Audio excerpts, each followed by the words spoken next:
ये वाला पार्ट जो कॉर्स्पोंडेंस सिस्टम है, ये हमारे फूड का ये जो एरिया है वो मोस्ट सेंसिटिव है, क्योंकि ये डायरेक्टली फ्रिक्शन में नहीं आता है, जमीन से कांटेक्ट में नहीं आता है, एनवायरनमेंट के कांटेक्ट में कम आता है, तो ये बहुत शॉर्ट और सेंसिटिव एरिया है। तो हमारा अपर एब्डोमेन का एरिया, अपर एब्डोमेन का जो एरिया है जिसमें liver, gall bladder, spleen, pancreas, इसका ट्रीटमेंट हम इस एरिया के अंदर कर सकते हैं। और ये कॉर्स्पोंडेंस सिस्टम बहुत, तो ये पार्शियल कॉर्स्पोंडेंस सिस्टम भी समय के साथ में आपको जब यूज करना है तो उसका ये अलग दूसरा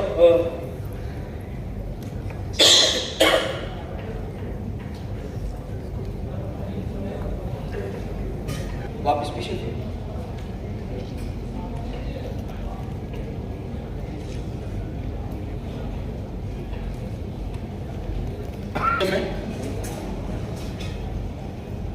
हेड, चेस्ट और एब्डोमेन, यानी चेस्ट के नीचे ही एब्डोमेन।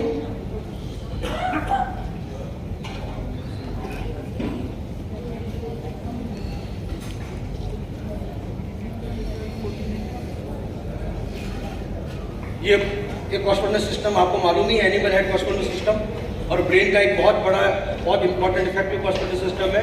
और आप जो ये जो 4 पॉइंट है उसके ऊपर ट्रीटमेंट की पूरी एक सिस्टम है, cryogenic model 4 point treatment system. इसका मतलब है ये 4 पॉइंट के थ्रू, अकेले 4 पॉइंट के थ्रू आप वेराइटी ऑफ डिजीज को ट्रीट करने को एक्सप्लोर कर सकते हैं, ओनली 4 पॉइंट्स। और ये 4 पॉइंट्स की जो क्लासिकल चाइनीज एक्यूपंक्चर के अंदर है वो इंपॉर्टेंस चार्ट पे दिखाई गई है। ये जो मेन GV20 पॉइंट जो है, जो बाइहुड पॉइंट कहलाता है, उसके चारों तरफ 4 पॉइंट, जिसके ऊपर अगर देखा जाए तो ये चक्रास का जो 4 सेंटर है हमारा, और ये जो 4 पॉइंट है, जो एक सुषुम्ना, एक ईड़ा, पिंगला, सुषुम्ना नाड़ी इसको इंडिकेट करता है। ये 4 स्पिरिट अलर्ट पॉइंट्स हैं, और उसका रिप्रेजेंटेशन हमारे ब्रेन कॉर्स्पोंडेंस सिस्टम के अंदर यहाँ मौजूद है, 4 ट्रीटमेंट पॉइंट। तो 4 ट्रीटमेंट पॉइंट के अंदर, इसके अंदर सिंपली इसको कॉर्स्पोंडेंस सिस्टम की तरह ट्रीट करना है। आपको 4 पॉइंट को चेक करना है, उसमें से जो भी पेमेंट के लिए प्रैक्टिकली बात करते हैं कि हम कॉर्स्पोंडेंस सिस्टम का बेस्ट यूज करने के लिए क्या कर सकते हैं, क्या कर सकते हैं। कई बार हमारे को सिंपल कॉर्स्पोंडेंस सिस्टम, स्टैंडर्ड कॉर्स्पोंडेंस सिस्टम या दूसरे करते हैं, उसके लिए चाइनीज जो मेडिसिन है, PCM का एक रूल है, थ्योरी ऑफ एक्सेस रिफ्लेक्शन। हमारी बॉडी के अंदर बहुत सारे एक दूसरे से रिफ्लेक्शन बनते हैं, उसका लिए चाइनीज मेडिसिन का रूल है, treat left through the right, right through the left, top through the bottom, bottom through the top. ये टेक्निक को हम बहुत डिफिकल्ट टू ट्रीट कंडीशंस के अंदर यूज कर सकते हैं। और इस कंडीशंस का प्रैक्टिकल यूज कैसे होता है ये आप देखेंगे।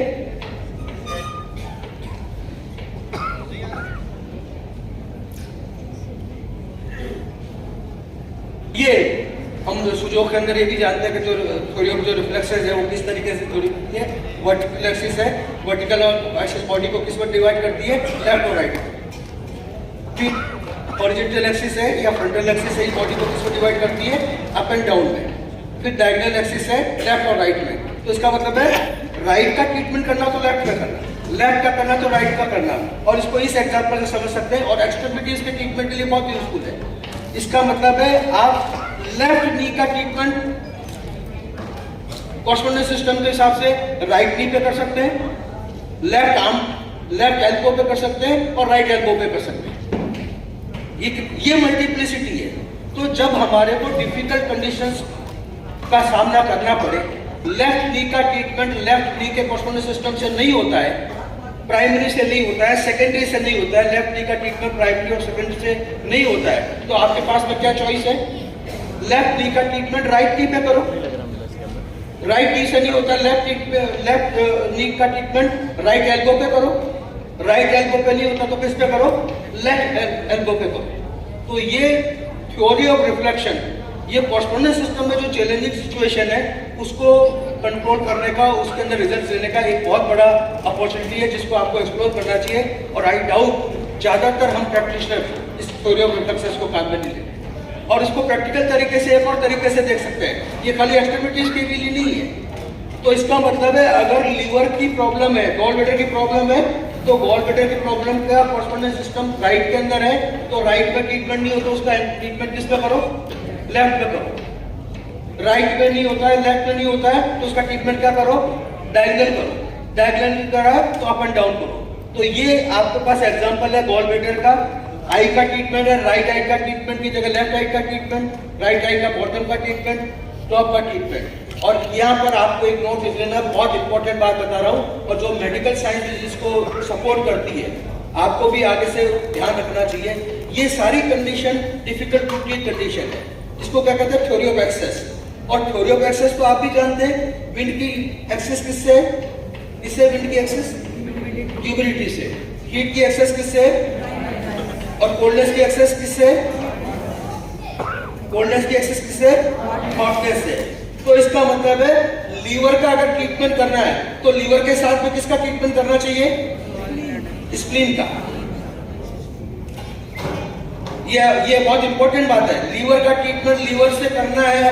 अगर लीवर की सीरियस कंडीशन है, लीवर के आगे आएंगे फैटी लीवर एपिडेमिक के ऊपर बात, तो लीवर का अगर ट्रीटमेंट करना तो खाली लीवर सफिशिएंट नहीं है, और मेडिकली भी लीवर और स्प्लीन दोनों एक दूसरे से कनेक्टेड ऑर्गन्स हैं, एक दूसरे को इन्फ्लुएंस करते हैं एक दूसरे को। तो लीवर का ट्रीटमेंट करना तो आपको लीवर के साथ किसका ट्रीटमेंट करना चाहिए, स्प्लीन का ट्रीटमेंट करना चाहिए। हार्ट का ट्रीटमेंट करना तो उसके साथ किसका करना चाहिए, हार्ट का ट्रीटमेंट करना तो किसके साथ करना चाहिए, लंग्स का करना चाहिए।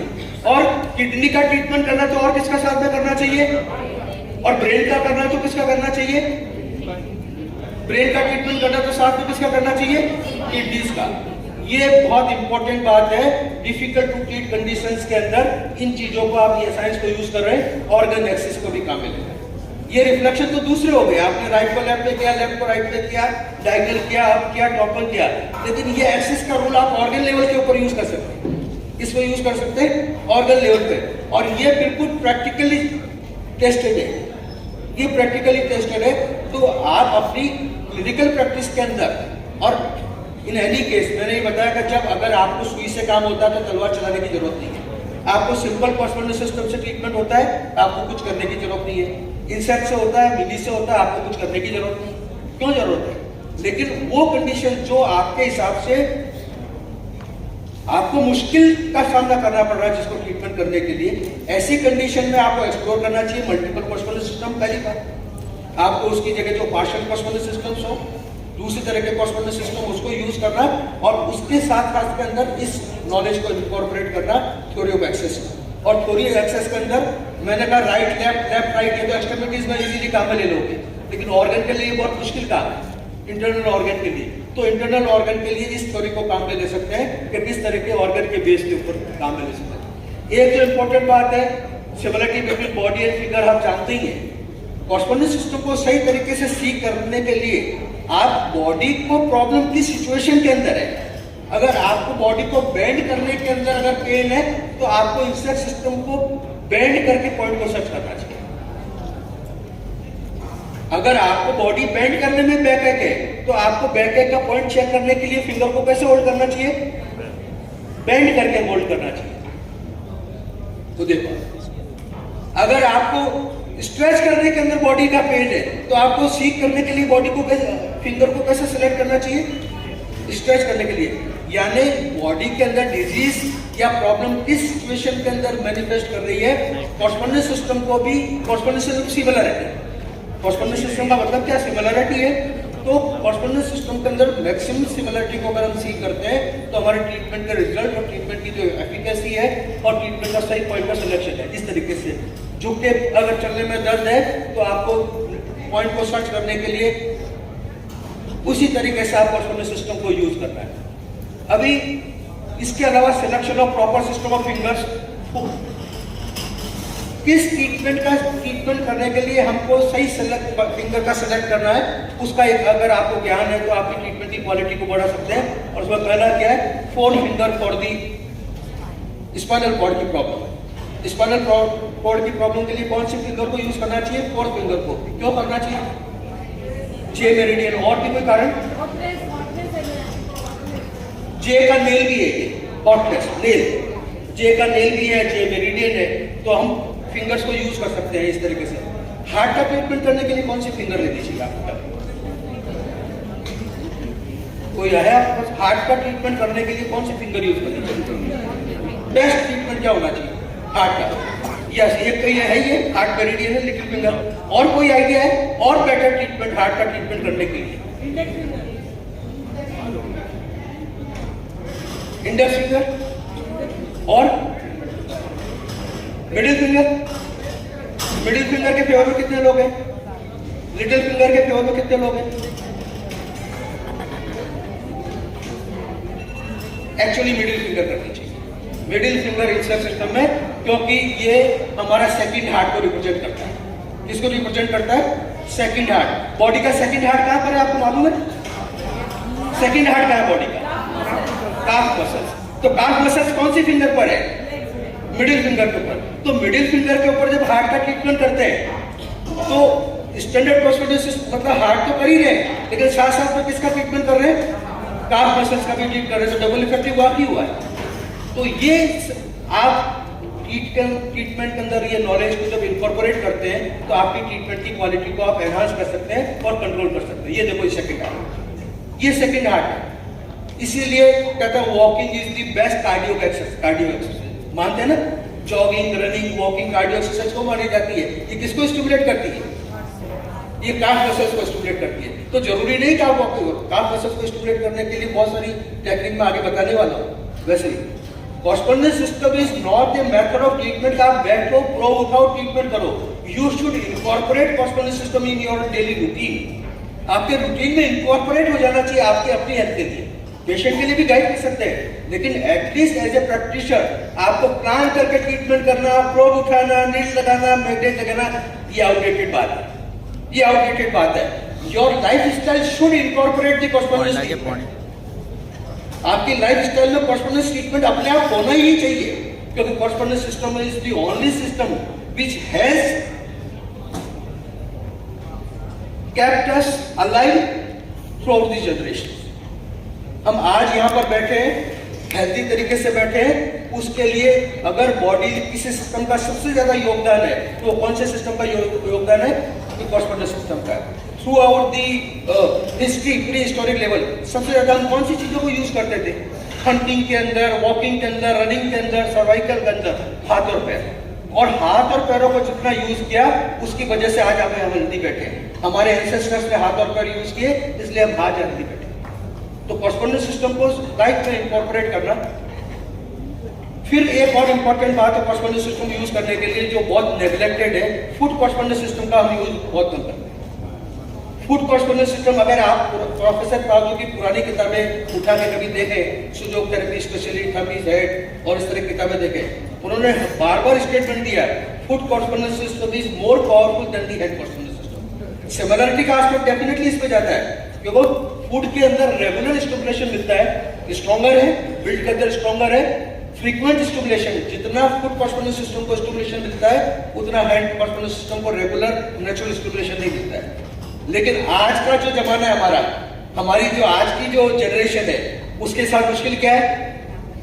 फूड को काम ही नहीं लेते, सारा काम बैठे बैठे होता है। हमारी जो सेडेंटरी लाइफस्टाइल की वजह से फूड कॉस्पोंडेंस सिस्टम काम में नहीं लेता है, तो आज की तारीख में फूड कॉस्पोंडेंस सिस्टम की इंपॉर्टेंस और ज्यादा है।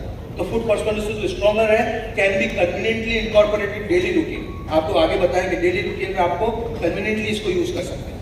फूड कॉस्पोंडेंस सिस्टम को कन्वीनियंटली यूज कर सकते हैं और उसको नहीं कर सकते। Walking, jogging, running, squats, more advantages in several condition. मैंने बताया ना, बेड रिडन पेशेंट हो, आप लोग जानते ही हो सारा, आप सब लोग कॉस्पोंडेंस जानते हो कि फूड कॉस्पोंडेंस सिस्टम कौन सी ऐसी परिस्थितियां है जिसमें फूड कॉस्पोंडेंस सिस्टम को ज्यादा प्रायोरिटी देनी चाहिए। प्रायोरिटी देनी चाहिए। पहला प्रायोरिटी फूड को है जो पेशेंट बेड रिडन हो, लंबे समय से क्रोनिक डिजीज से ग्रस्त हो, हेड एरिया की कोई प्रॉब्लम हो इंक्लूडिंग ब्रेन, हेड रीजन की कोई प्रॉब्लम हो तो फूड कॉस्पोंडेंस सिस्टम, क्योंकि brick is more similar in the structure of the head, तो इसलिए फूड कॉस्पोंडेंस सिस्टम को यूज करना चाहिए। यिन यांग हार्मनी के लिए आपको मालूम है ये रूल, डायगोनल ट्रीटमेंट का रूल, डायगोनल ट्रीटमेंट का रूल वो आप अप्लाई करना है, करते प्रैक्टिस में। मुश्किल ये है हम बहुत सारी चीजें जानते हैं, लेकिन जब परिस्थिति आती है उसका यूज करने के लिए वो चीजें हमारे दिमाग में नहीं आती। यानी लेफ्ट राइट रूट क्या कहते हैं, डायगोनल रूल, यिन यांग हार्मनी क्या कहते हैं, अगर आपने लेफ्ट हैंड के अंदर हार्ट का ट्रीटमेंट किया है तो साथ में राइट फुट पे भी करो, ये यिन यांग हार्मनी। लीवर का ट्रीटमेंट आपने राइट हैंड में किया है तो लेफ्ट फुट में भी करो। ये फूड की कॉस्पोंडेंस की इंपॉर्टेंस है, इसको भी इनकॉर्पोरेट करना चाहिए। ये डायगोनल ट्रीटमेंट टेक्निक कहलाती है। ये सब लोग जानते हैं कॉस्पोंडेंस सिस्टम की इफेक्टिवनेस के लिए degree of similarity, localisation of the in the body functional activity or system size.